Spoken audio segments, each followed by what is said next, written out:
Welcome back, everyone, to the Mom with Moms podcast. We are here at Bell Works today on a colder, wintry December day. Is that Murphy's Law when you have something to go to and your spouse also has something to go to for work and your children call like from the nurse? Is that like a thing? Whatever could go wrong goes wrong. Yep. Because we're normally home, but the few times like when I'm recording the podcast or whatever, and just like a crazy morning getting here, but it all worked out. I made it.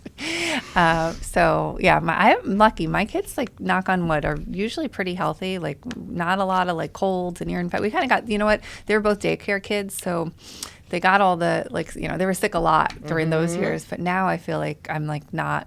I forget. I'm like, oh, you're okay, right? You're sick. Oh my goodness. So, anyway, well, you made it here today. I did. Okay. I did. So thank you so much for joining, Harla Rudolph.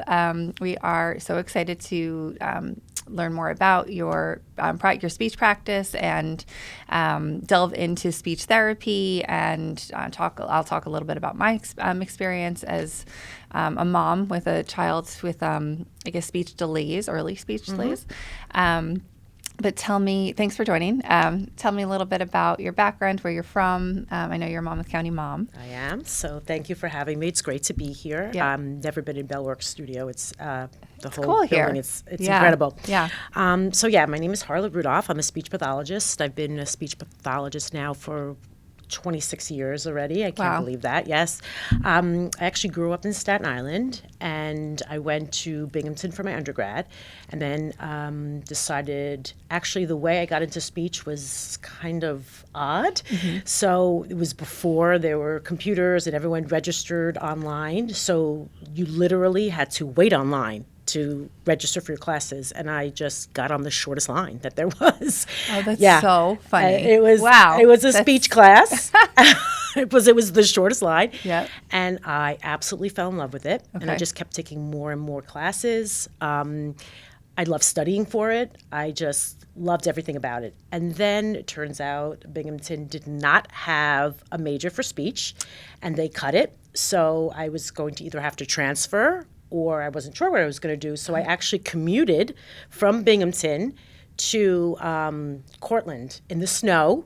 Yeah, because that's a cold area. Oh, very cold. Yeah. But I knew this is what I wanted to do. Right. So I did that. Then went to CUNY Hunter College in the city for grad school. Moved into the city, lived there for about 12 years. And then I got married, moved to Westchester. Oh, what part? So we lived in Mount Kisco for a bit, and then we said, you know what, let's look for a house, and we saw the prices at Westchester. We said, this is incredible. It's not gonna work. I was born at Lawrence Hospital in Bronxville, and we lived there for a little bit. I think we lived there. My mom was always correct. She'll listen on the podcast. She'd be like, by the way, we did not live there. We lived in like different places. Yeah. We moved around a bit, like Queens, the Bronx, and stuff when I was little, until I was about 7. That's when we settled in Monmouth County. But I've heard that Bronxville is beautiful. Like, it's a gorgeous area. Yeah. And very pricey. It is very pricey, and if we were first starting out, that wasn't going to happen. So that's why we moved to New Jersey. My family lives here. We started at Old Bridge, then we went to Manalapan, and now we're in Millstone. So we made the full very nice. move. Yeah, Millstone is nice. It's still like quiet. Horse farms. It's not like how our area is getting, like in that. Well, it's like the 35 area where in Middletown and Hazlitt, where if on the weekend it takes you probably an extra 10-15 minutes to get from like point A to point B than all the congestion, which is not something that was the case when I was growing up. So right. Everything's changing. Everything I know, the building. So we live, it's like literally the border of Manalapan, but I literally have to make sure I give myself 30 minutes to get anywhere. Okay. I have to build that in. Yeah. But it's worth it for me. I love that it's quiet. My family loves it, so it's really nice. Yeah. Is that near like La Lupa? Is that it's the new exactly near La Lupa, yeah, yes. And there's like a building center, Millstone Design Center, Millstone something. I've worked Performing with them Arts before. Center? No, it's like general store, and then they also have like a paint, and it's right near La Lupa. I've worked with them before, and it's not coming to me. I'm trying to think. But yeah, they've been there for a long time too. It's a nice shop. So okay, I must have missed that one. Yeah. I'll have to go back and circle back and look at it.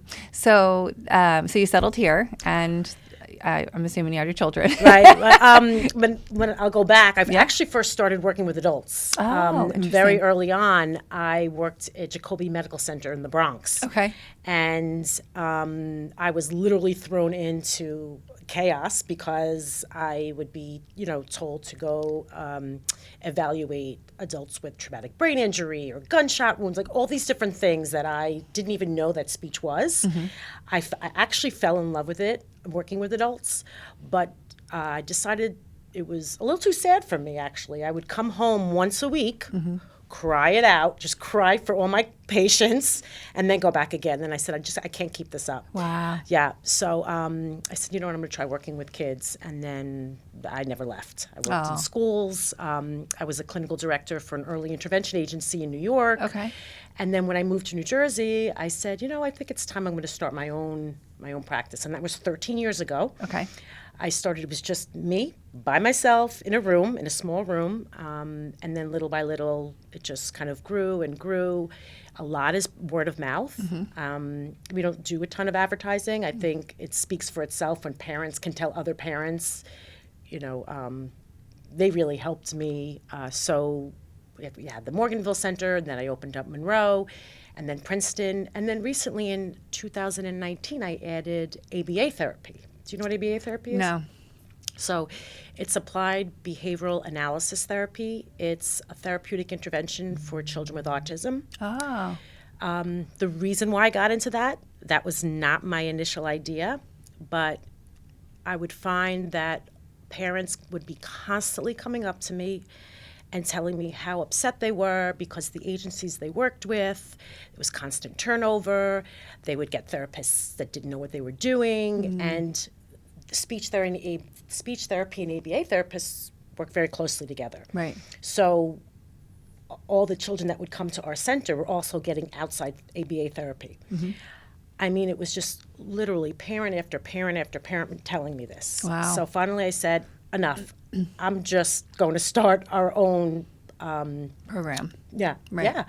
And able to do it our way, which we know, I'm not saying other people, I don't want to put down other companies, but I just know how we run our company, and, it's everything, bottom line, is based on what we call our babies. It's based on our babies and our families and making sure that they get what they want. And now it's really such a beautiful marriage of the two. Right. We also have physical therapy and occupational therapy. So Is it's a that newer too? multidisciplinary. I'll explain because Yeah. it could be a little confusing, right? So Yeah. we're a multidisciplinary center. So parents can come, their kids could get speech, ABA, OT, PT. Okay. I own the speech and the OT, and then there's another company called Ready, Set, Grow, and they're right across the hall. Yeah.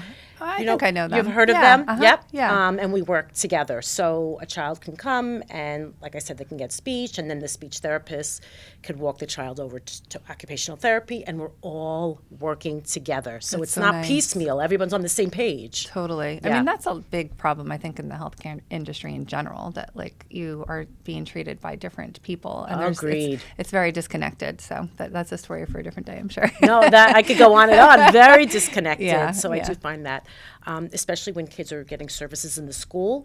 And I often ask parents, what is your child working on? Parents really don't know. And it's not their fault because, the pace of school, and then they're coming to get their child. And so we find that the kids that come to us from school have been in speech therapy for years and years and years. And there's no reason. We say, Interesting. just come, we'll target the goals. We'll work with the parent so the parent knows what we're doing, and they could work on home, and let's graduate. Let's get them out of speech so they don't need to do it anymore. Right. So your practice is called The Speech Tree. The Speech yes. Tree. And I love that. I think that it kind of lends to what it's also turned into, right? Where you have a lot of different Yes. branches, right? And resources available for families, which can be very frustrating. So I'll get into a little bit about, my experience with my son's early speech delays. But tell me, so you you opened the practices kind of like early on, or did they all kind of evolve throughout your parenthood journey as well? So the first one was 2009. I'll never forget. My daughter was 1 year old, and as my husband and I are like putting together the bookcases in this small room, my daughter's running around, and it's a lot of, when they say it takes a village, it literally takes a village. Yeah. So, and I was able to, I didn't want to give up my day job because, it's a big risk. Totally. And it's scary. Yes. And so I said, you know what, I'll do some early intervention on the side. And that's the program through the state where I'll see kids through early intervention, but yet I could see my own clients. Okay. And like I said, little by little, it started to grow. And then, I'll never forget this one, I found out that I was pregnant. And when I went for sonogram, she said, as it looks now, there are 2.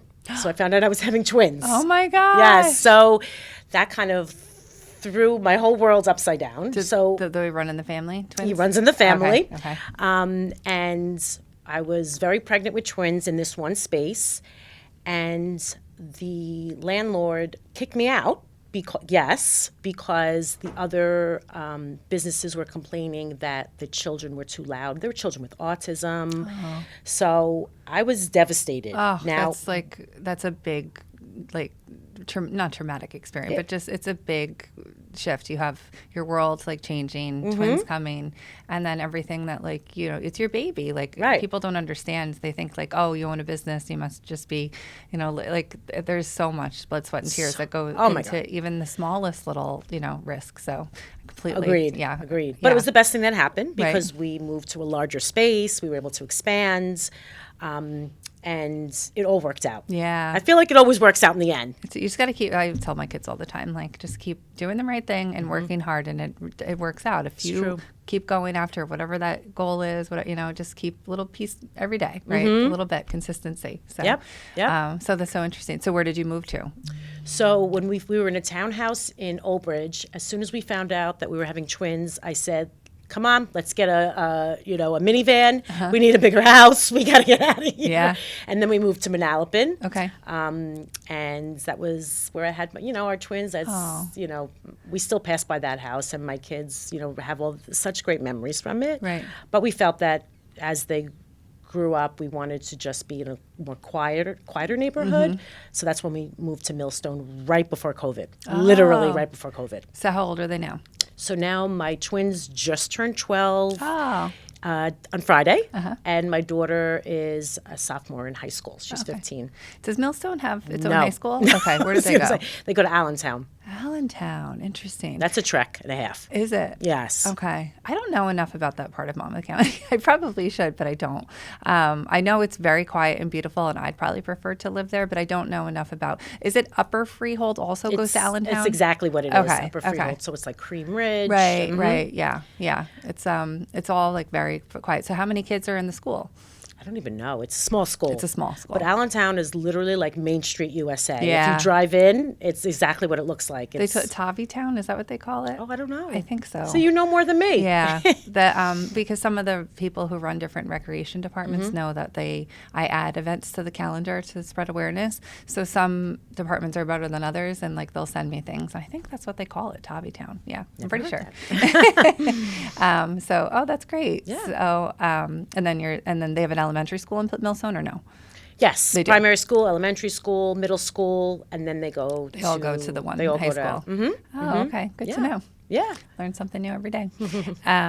So when did you open Princeton? And Actually, I never planned to do either of those things. Okay. I literally fell into both those spots. Okay. Literally. So I was working with an audiologist, and she had a practice in Monroe, and she said, you know what, I always need a speech therapist. Come on, we have a room here. You should come. I said, no, I just one thing at a time. I really don't want to. She's like, come on, Harla, So I said, fine, okay, I'll go. You tell me, that you need me, we'll be there. So we started seeing clients, and it started getting busier and busier, and we were not able to sustain being in one small room. So we had to open our own space in Monroe. Wow. So that's how that came to be. And actually, same thing happened in Princeton. I was working with an occupational therapist. She said, we need a speech therapist. We have one room. Just come, just come. Started out with just one room, and then we grew out of that space. Wow. So clearly there's a need. Clearly. Yeah. Oh, that's so interesting. So now you have a lot of a lot of locations. Do you have different speech pathologists in each location? Yes. Do they work only there? Do they come to your patients' homes? How does it work? So we do a variety of things at the Speech Tree. So we do have center-based. I have speech therapists in each center, as well as ABA therapists in each center.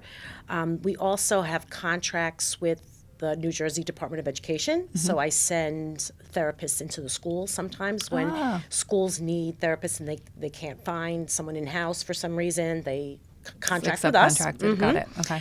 Then ABA therapists typically do go in the home. We have ABA centers where kids can come and get their services there at the center, but some parents prefer the ABA in the home because there's so many hours.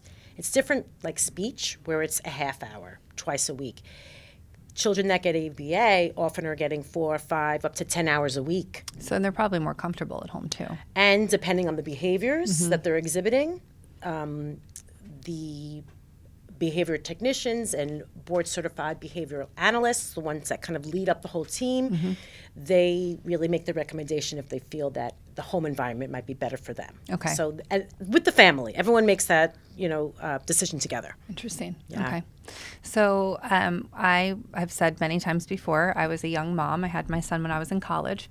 When he was, and I will preface this with, I felt because I was a young mom at the time that I did not want to be like a stereotypical young mother. So I very much felt alone, not only because like my friends didn't have kids and stuff like that, but I also felt there wasn't social media back then. I think there might have been Facebook. I don't know, but it wasn't like how it is now. So resources were very, like you read. I actually read like what's the first book, the What to Expect the first year, when you're whatever, expecting, or the first year, like whatever they have. Right. So I also was kind of, I guess, much not nervous, but just like always kind of like one step ahead of like trying to make sure that he was developing properly and, just like doing all the right things and breastfeeding for as long as I possibly could have and all of those things. So when he was 18 months, he was not speaking at all, like not a word, nothing, mom, dad, like nothing, literally. Was he, I have to go into my, put my speech hat on. I just have, was he pointing? Was he gesturing? Was he trying to communicate? Or was just... I think, I don't remember, he's going to be 20, so it's been a while. It's a while ago. So I recall that he was just frustrated a lot. So I remember him like being very like rambunctious, and I knew that was kind of boys, but at the same time, like he was just like exhibiting more anger versus like, anything else, because he probably, and in hindsight, it's because he couldn't communicate, right? So I brought it to the doctor's attention, and she was great at the pediatrician. She actually moved to South Carolina. I was so bummed when she was his doctor up until he was like 15, I think. So she did was very proactive, right, about the situation. And at the time, there was a state program, because we were lower income, obviously, at the time, that I guess I qualified for, and it was pretty easy. Like I remember like signing up, and then someone just came and evaluated him in our home, and they said yes, he qualifies because he wasn't speaking, and they came once a week. So this happened for a year and a half. Now, I just remember thinking like she was very nice, and I couldn't understand like what, I just felt like, okay, this is all that's available, right? And I'm doing everything I could, and this is what it is. And every week they're working with him for 1 hour. But I remember like him sitting at the table, and he never wanted to like sit with her. They sat together at the table, and she would like bring different toys or whatever, and he would just throw them back at her. And I don't know. I don't remember any progress being made ever. I got like a report. Sometimes I would sit with them, sometimes not. And was she teaching you what to do, or was it just... No. Okay. No, there was not any. I mean, maybe like a little bit, but I don't remember having much like of like here's what you need to do with him. And then when he turned 3, that was it. He started talking, and he never stopped, and never had any speech impediments. Like it was strange. It was a weird experience because like there was clearly an issue, but then he kind of started speaking and that was it. However, I've talked about this on the podcast before. He did have ADD, or which is, I get, they don't say that anymore, it's ADHD. And he did struggle in school. I've also said many times I felt as though when he tested for like ADHD and stuff, I always felt like there was maybe like some type of dyslexic component because he did struggle with writing sometimes and like things would be like actually backwards, right? And Did in he hindsight, get that diagnosis? no. I tried and like they said no, like that's not what he, So keep in mind that this is kind of, in the early stages of like where there was a lot less resources, a lot less awareness. There wasn't like how Instagram now where like there's just so many different things at your fingertips that you can kind of communicate with not only like other resources available, but parents, right, in the same boat. So I didn't have that network, and I just kind of said like, well, this is all that there is. But in hindsight, I think that we missed something, and that like his experience in school probably would have been different if I had known that like, he probably needed some type of like occupational therapy that I just wasn't aware of, right? And obviously you can't go back, and he's fine, he's doing great, and I've said that too. But it's really frustrating, right? And being in that boat because you don't know what to do when you want the best for your child, and you think that you're maybe giving them the best out there, but there could be other things available to you. So tell me. Okay. So first I want to say moms are always the first to want to beat themselves up Right. because of what they did or what they're not doing. And I always say you are the biggest advocate for your child, and you were. And it all works out in the end, right? Because you were. Not to mention, dads are too, but I just know moms go with their guts. So, yes, that is, you're talking about the early intervention system through the state. And it really has its advantages.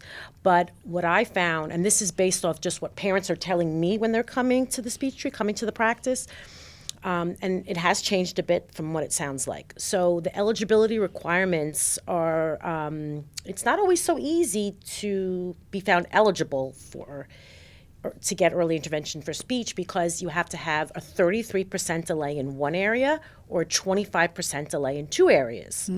Let me explain what that means.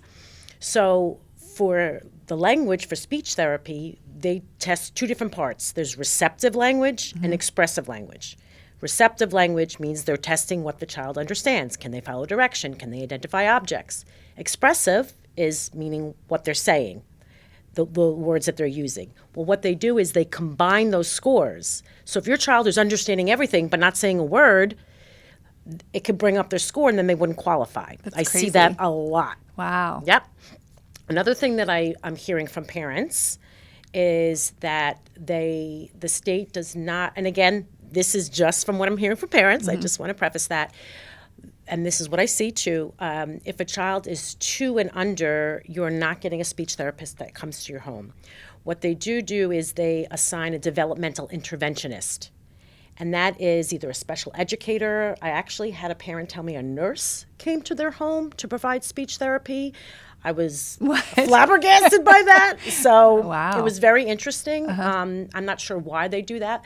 I think what they feel is you're working on foundation skills. So a special educator could do that instead of a speech therapist. I'm not sure why. Okay. But I know that a speech-language pathologist, a licensed speech-language pathologist should be the one providing the treatment for a child that has a delay in language. Right. Bottom line. Makes sense. Yeah. And for the most part, being in a parent's home, being in the child's home, it's very convenient. It's really great because you should be doing parent training, working with the parent. Sometimes it doesn't work for kids because usually they're the king of the castle, right? They have their way. They run away. It's hard, too many distractions. So a lot of times I'm hearing this from parents where they say it's just not working out. Yeah. Or sometimes the mandate is 1 time a month consultation. That's not enough. No. Right? Yeah. Consistency, I'd imagine. Yep. So they'll come to our center, and what we do is we do our own evaluation, and what that looks like is, of course, for the little ones, we bring a parent in with us. Right. So especially 3 and under, the parent comes in. We will try to do a standardized test, but mostly we're looking at parent report, what they're saying, and observing the child. So what are we looking at? Play skills. We get so much information from play skills. Like you said, that he was just throwing the toys, right? There could be a number of reasons why he's doing that, but that's what we need to find out. Okay. Is it that he doesn't know how to play with toys? Is it that he has poor attention and he's going from toy to toy to toy and he can't attend to one toy at a time? Like I said, he does not know what to do with it. That's how he communicates. There's so much information we can get from that. Right. And so we're looking at play, receptive skills, expressive skills, their speech skills. And then with the parent, at the end of the evaluation, we say, this is what we find. These are your child's strengths. I always start with the strengths because there are always so many strengths, even if it's the littlest thing. Well, that's because that's so important for moms to hear because they're just, like you said, beating themselves up and they just know, like, they feel like they're failing their child and that they're not thriving, right? Because all you want is your child to thrive and be socially accepted and be, be growing in all the different areas that you want them to grow in. So, like, leading with that always is great. Yes, because there always is, no matter what. Right. Right? And then their challenges and what the recommendations would be. Often, what's the first thing a parent's going to recognize? My child's not speaking, right? So usually, we're the first stop. We're the speech therapists that they come to us. We wear so many hats because often we may see something else concomitant going on. Interesting. It happens a lot. So how often is a speech delay combined with some other type of delay? Like, is that most of the time, or is that it's dependent on the child? It depends. Okay. So that's why we speak to the parent at length and we get a medical background. It's so important. If a parent's telling me my child had recurrent ear infections and was constantly in and out of the doctor because of ear infections, I'm thinking they could have had fluid in their ear. So think about a young child that has fluid in their ear. So they're not hearing all the sounds appropriately. It's like they're underwater. Okay. 150% that's going to affect a child's speech and language development. Interesting. So what about any problems in pregnancy? Is that linked at all? Premature births, low birth weight, yes, absolutely. Interesting. So what we would do is we refer, right? So we can only stay within our scope. Once we see that there's something else going on, we may refer. So I would refer to an audiologist if a child had recurrent ear infections. Because it might be an actual physical, not something that is right. Okay, got it. So sometimes what I hear is, oh, but my pediatrician did a hearing test. And I say, no, that's a screening. Oh. It's very different. Or a parent might say, but they turn when they hear a car. And I say, yes, but that's very different. Because it's like a vibration. Well, yeah, that. And I want to explain why. So speech sounds have different frequencies. An audiologist will make sure that your child is hearing all the frequencies. It's not just a screening. We really want to make sure. So I always say, can you imagine we're doing therapy for a year and then we found out that he's not hearing everything? Let's just rule it out. Gotcha. Okay. Oh, So that's so one of the interesting. things. So what are some of the other things that will lead you to maybe like either working with an occupational therapist or... Yes. So a lot of the children that we see also do get occupational therapy. Okay. So an occupational therapist will look at fine motor skills, but also sensory skills. When we talk about sensory processing, our body all processes sensory information in a different way. I'll give an example. My twins, I had a sandbox. One was on the outside of the sandbox. One was on the inside of the sandbox with sand all over his head. The one with sand all over his head was a seeker. He loved all that sensory information. The other one on the outside was overly sensitive, right? So he wanted to stay away from it. His body processed it too much. So if you're looking at a child's sensory system, that can affect the way they process information, visual information, auditory information, tactile information. So let's just say a child comes in for an evaluation and I see a child in constant motion. I mean, they're constantly moving, going up and down. A parent might say to me, I think they have ADHD, right? That's their first guess because that's what they know of. But I say often, you know what, let's just see if this may be a sensory issue. Okay. And so I would refer to an occupational therapist because they need additional input to their bodies to keep them regulated. Oh. And often when kids are dysregulated, they can't pick up skills because they're in constant motion. How could you teach a child a skill or even learn to communicate when they're in constant motion or dysregulated? So the two work together. Work together. Oh, that's interesting. Okay. Let's talk a little bit about kids who perhaps didn't have early speech delays, but maybe they go to school and their teachers start recommending that they see speech. I know actually my sister, she went to speech therapy in school. My daughter goes to a Catholic school, and I don't know. I don't know. I'm speaking for them, but I don't think that they would have speech therapy there. Usually they don't not. have this. Yeah. So is that the same now? Does it work the same, where like there's in school support, and is that valuable? My daughter she's in third grade. The other day she was saying like, there's like we've gotten. Like where it's cute, where they talk and like they kind of talk and they talk like little people. I love but it. But then the other day she was like, and I can't go get them. And I was like, I love it. I was like, Gracie, I think you need to start saying them. Sometimes you just want to hold on to that because it's too cute. It is cute, but is that like? Is that an issue? You know what I mean? Where like yes. you can't be in sixth grade saying dumb. Right. Like, I hear what you're saying. Right. So a lot of times, let's just say we do the evaluation or the school does the evaluation, they will tell you, yes, that's age appropriate, or no, it's not. Okay. So the TH sound is one of the later developing sounds. And if she's stimulable for it, so if you said to your daughter and you showed her and she could do it often, then typically not an issue, right? Okay. But I think all therapy is valuable in some sense. And so the schools do provide services, but it's the same thing where there's an eligibility requirement, 33% delay in one area, 25% delay in two areas. Okay. So you have to qualify.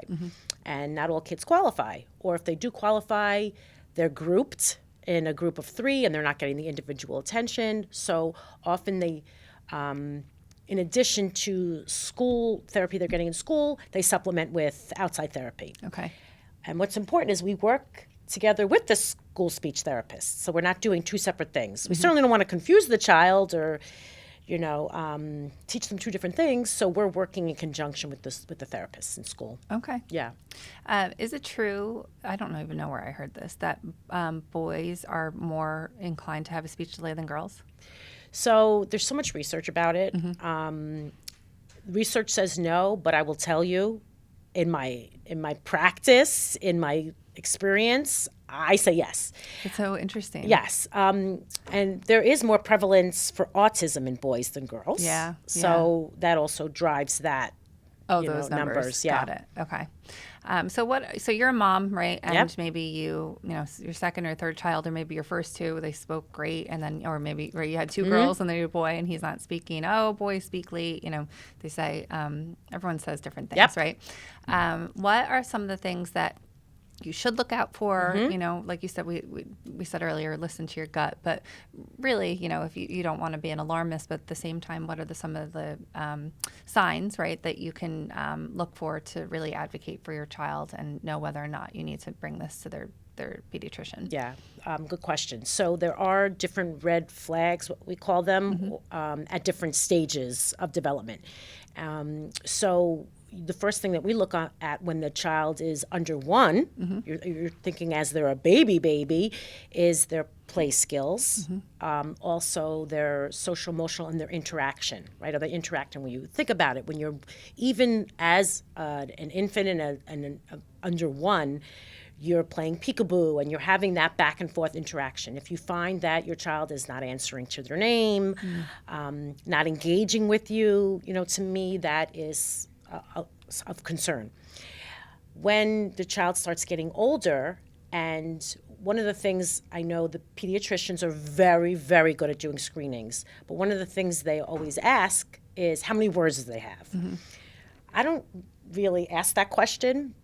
A question that I think is important is is your child communicating? Okay. So if your child can't say the words, are they trying to communicate by pointing, bringing your hand to an object, handing an object to you for assistance? That's showing that they have intent to communicate and that they want to. Okay. that if without that missing piece where they're not intending to communicate, to me that's somewhat of a red flag. Okay. Or a question that a pediatrician may ask a mom is your child following directions? And then the parent says yes, they're able to go get their shoes. But what I ask is, are they able to follow a direction without you pointing, giving them the visual cue, or is it that's a routine thing that they know every day? Right. Or not putting words together at 2 years old, you start to put words together. Okay. Those are some red flags you might look for. Yeah. So if they haven't said an A word by is that like a thing? A year. I say 1 a year. They Okay. should have a meaningful word. It doesn't have to be 100% clear. We know that kids leave off the ends of words by 3. They have articulation errors, completely age appropriate, but they should at least have a meaningful word by 1 to, and then we give them time to 15 months. By 15 to 18 months, 5 to 10 words. Now the standards, they just changed it. The CDC just came out with, they're always coming out with some new milestones, but from the milestones that I know, by age 2, you should have about, upwards of 500 words. It's a lot of words. Yeah. Okay. Yeah. That's so funny that you mentioned the ever-changing guidelines. We had an allergist on last, Dr. DiGiacomo from Hackensack Meridian last week, and we were talking about introducing foods. And now it's flipped, where you're actually supposed to introduce them sooner rather than later, which is so interesting and kind of annoying because it's like, what? Come on. Everything's always changing. It is. And interestingly enough, so we do feeding therapy too. I forgot to mention. Okay. That's a big part of speech therapy. We do speech, language, and feeding therapies. Okay. Therapy. Not all speech therapists are feeding therapists, but we happen to have feeding specialists at our practice. Okay. So what I found is with allergies, you saw that in other countries, the prevalence of allergies is much lower, and they never understood why. And upon some of the research they're finding is the later you introduce the foods, that's why they're having the allergies. You're better off introducing them earlier. Right. So I'm assuming that's why they Yes. changed the guidelines. Yeah.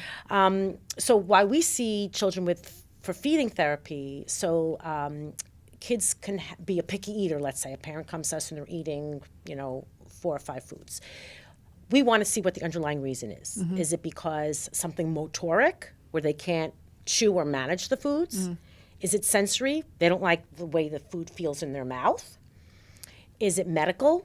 They have something going on with, let's say, reflux and an upset tummy, so they don't want to eat. Or is it behavioral? So where now they've learned that mealtime is hard, so I'm going to refuse foods. Okay.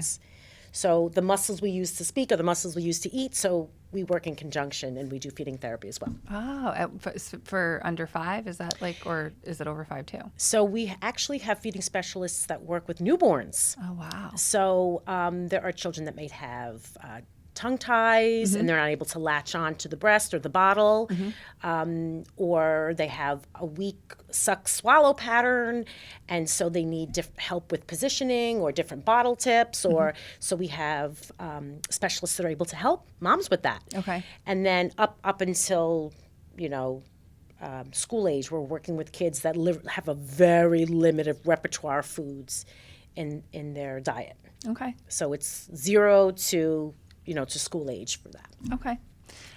Let's talk a little bit about continued advocacy for your children. Is speech therapy part of IEP plans, or how does that work? So for 3 and under, it's early intervention, and they have an IFSP, which is individualized family service plan. Okay. And then once they turn 3, they age out of early intervention, and they would, if they're getting if they're going by the state program, and then they could get an IEP in preschool. And then the IEP would go through them throughout school. That's the individualized education plan. Okay. But again, they would have to qualify and continue to qualify. So if they every max year out their they goals, meet. right? Yeah. Been through all that. Yeah. And I just want to say that those goals are also very academic based. It has to affect academic skills or you will not qualify. Yes. So, and that's the difference for a lot of the families that come to us where they may have an articulation difficulty, but it's not affecting their academics, but it's affecting them socially. It's affecting their confidence, so there's no reason for that. We could work on that. We could, help clean it up and then, nice. And help them. And work with them. Yeah. Okay. On average for like elementary age kids, how long will they work with you, or does that really depend on like the issue, I guess? Yes, it does depend on the issue. Okay. There's so many factors. I wish I had a great answer for that. So it depends on the issue. There's some kids that come in and have just like a mild lisp, and there are other kids that come in and have a lot of different deficits going on. So they may have a language delay where they should be speaking in conversations, but they only are speaking in one word. Or they have a speech delay where you can't understand anything that they're saying. So there's such a range that we see. And also, we talk about working with the families. The more that the families are involved and work with their kids at home, the faster you will see success. Oh. If a child has a lisp, is it always like something that you can work through, or not always? Well, yeah. I Always. mean, you can correct it, basically. yes, always. you can. When there's always a but, right? Right. So if you have a child that's sucking their thumb, we can't work on speech therapy to correct that lisp because they're continually sucking their thumb, which makes their tongue go forward. Is that what it's from? Not always, but we do see that a lot. So if an adult has a lisp, it's something that was just never corrected. I see many adults with lisps. Really? They don't have their R's. I'm so in tune with it. Other people may not realize, but I hear it all the time. Lateral lisps, frontal lisps, they don't have their R's. And I as a speech therapist, I cringe, but because this all could be corrected. Yeah. Does anyone come to you if they have like a thick accent? Is that something that like they try? I don't see that often. It's funny that you said that because when I worked back in the day and I worked in the Bronx, we did have a program there because a lot of the doctors were international doctors and the patients couldn't understand them. So we worked with them.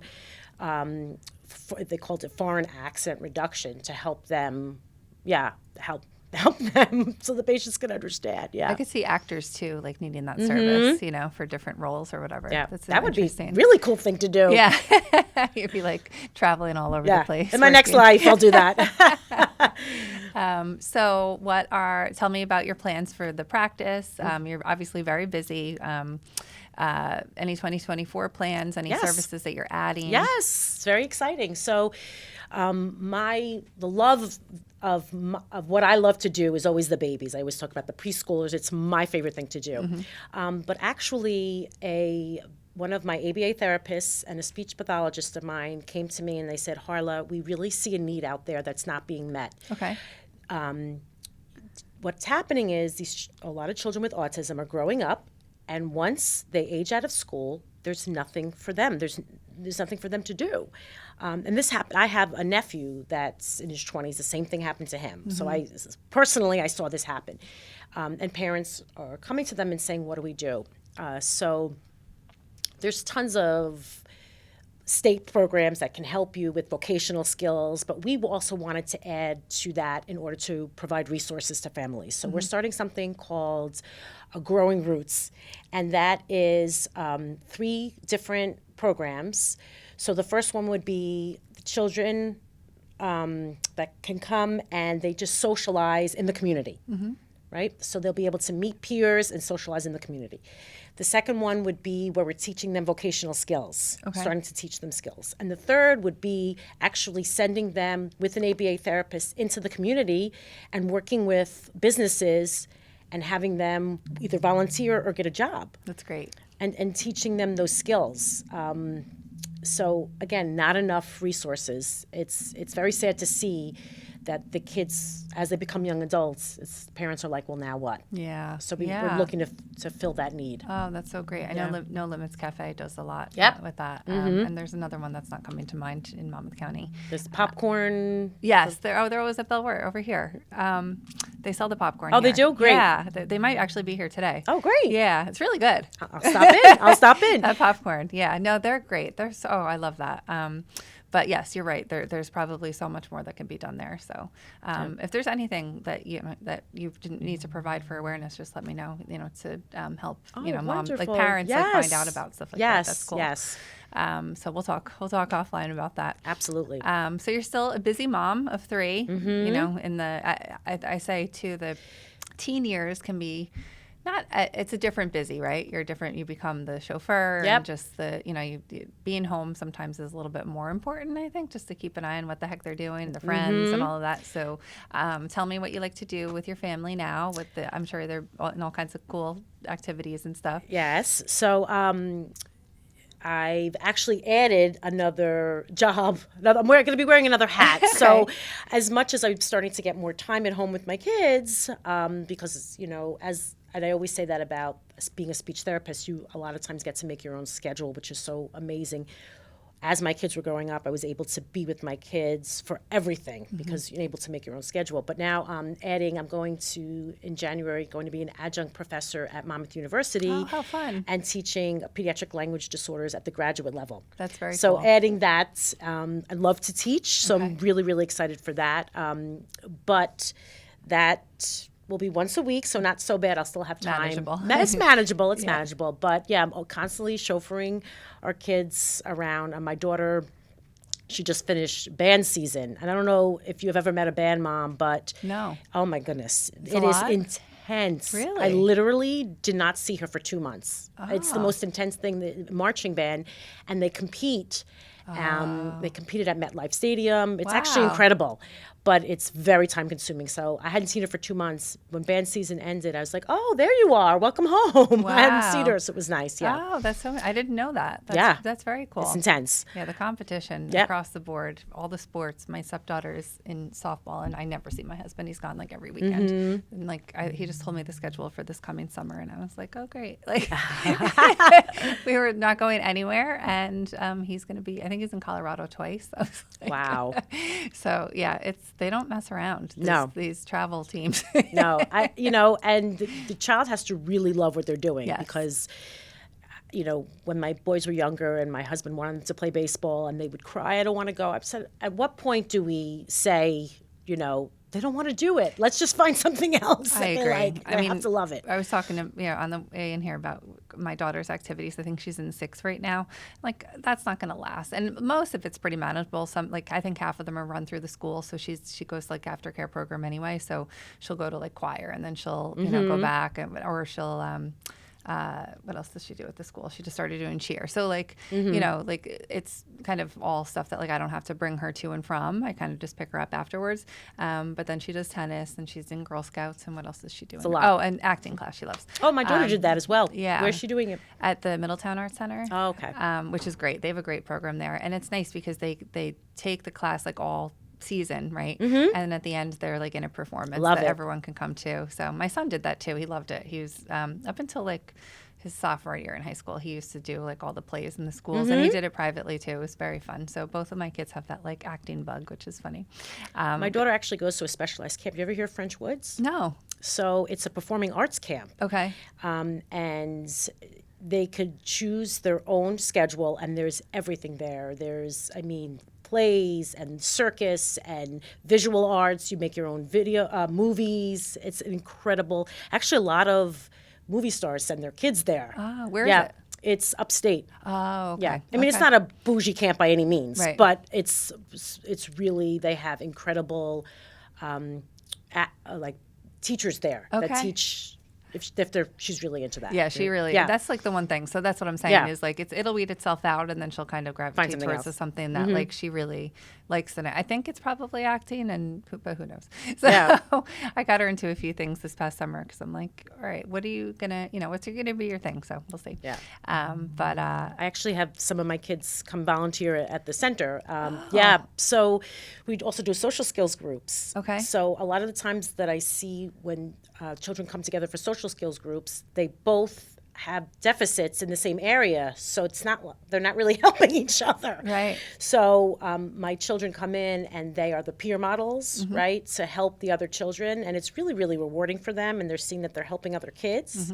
So, often I bring them in to do that as well. So it's nice. Yeah. That is so nice. Yeah. Yeah, it's important to build, those skills for sure. I think Yeah.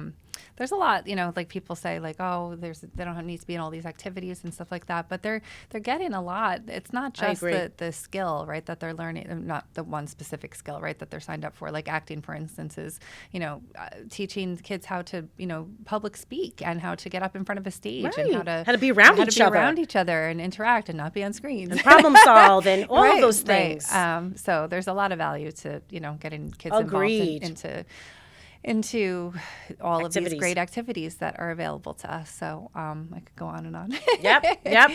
And anything special you like to do in Monmouth County? What's your favorite restaurant? So we always go to Peking Pavilion on 33. And they just redid it, They right? just redid it. I have to go there. I haven't been there in years. Best martinis. Okay. We go there often, and it's right near us, so that's just like our staple. It's like 33, right? It's on 33. Yeah. So I want to try La Lupa, though. I've heard. I can't believe I live right there. We've never tried it, so I want to try it. I've been there once. It was very good. It's teeny, so my husband heard. was like he's like very not claustrophobic, but he's like, on top Yes. of the next person. So just know that. But yeah, it is very good. But yeah, we'd like to go back there. But yeah, Peking, I'm going to go there this month. That's like, my husband would love it there. He's never been, which is funny because he grew up in Colts Neck and like had a lot of friends in Manalapan and stuff, and it's been there forever. I think, right? Hasn't it been there for like 30 years or something? But be prepared to wait because it's always really? Oh yeah. Okay. Even before they redid it, or now even it's before like, they redid it. Okay. Even after. Yeah. Yep. Yeah. No, it looks really nice and it's always good. I went there. We used to go when I used to sell wine. That was my account. Oh, I didn't know you did that. Yeah, I did that for like forever until I started Mom with Moms. Oh wow. Yeah. Good to know. So, yeah. So thank you so much for coming on. My this pleasure. Has been really interesting, and there's in anything, lots of advancements in each resource right that's available to parents. So I'd say the biggest thing is to advocate for your child. So I know I've been there, and I know it's very frustrating and scary. Where can everyone find you? So our website is speechtreecenter.com. If you just Google Speechtree, we come up. Okay. Like I said, we have 3 locations: Princeton, Monroe, and Morganville. And we are available to, just provide services to families when they're not sure where to go or what to do. Even if you just call and you need information, we're here to help. And, we take insurance. So a lot of families, it's a huge cost to them. Yep. So we work with, Aetna, Blue Cross Blue Shield, United Healthcare. Great. That's really good to know. Yeah. Yes. So especially these days, it's like picking and choosing what, living in New Jersey is not easy. No. And we have a team of people just working with the insurance, but that's not easy either. Yeah, I bet. So, Right. So just know that there are people out there to help you, even if it's not the speech tree, and we may not be near you. If you go with your gut. If you feel like something isn't not right, you cannot go wrong with an evaluation. The worst thing is they say, or the best thing, your child is within normal limits, age appropriate, and there's no issue. You don't need services. Yes. So, yeah. Perfect. I'll also link where to find you in the text here under the show and also on Instagram, so moms can find you and make an appointment. Thank you again. My pleasure. It is holiday season in Monmouth County. I can't believe it. I am, as always, I'm going to say this every year, like I'm not prepared at all for the holidays, but that's okay. But lots of fun activities and events happening throughout the community. We have our holiday fun guide with all kinds of cool holiday tree lightings and local events and gift shops and all kinds of fun. So make sure to check that out. We also have our holiday shopping guide that just went live with Freehold Raceway Mall. We have our ongoing 12 days of giveaways, so make sure to check that out. And then as we look to 2024, which will be around the corner now, we have our fitness and wellness guide, that annual guide that we put out for all fun wellness resources within the community for families. We also have our Women in Business Guide that's coming out in January. So look for that. As you know, I love meeting and highlighting local women in the community who are also business owners. So we do everything that we can to support them, and we're going to be putting together a really nice guide to showcase, right, all the incredible women who own and run businesses in Monmouth County. So look for that. We also have an updated littles and newborn guide. We kind of combine the two. We've done both in the past, but just a list of local places to bring your littles. So if you have a newborn, there's all kinds of different resources available for you, for everything from night nurses to doulas to different resources for mom, and then also places for mommy and me, right? So the play places and the indoor things, the outdoor things, ways to meet other moms, which is can be challenging, right? As a new mom, is you don't know, you want to be able to talk to people about stuff, but you don't know where to go. So we're going to have a cool list put together for that. So look for that in January too. So as always, working on a lot of cool things. Make sure to check themonmouthmoms.com for all the updated info, and subscribe to our newsletter to stay in the know, and enjoy the rest of your day. Thanks, guys.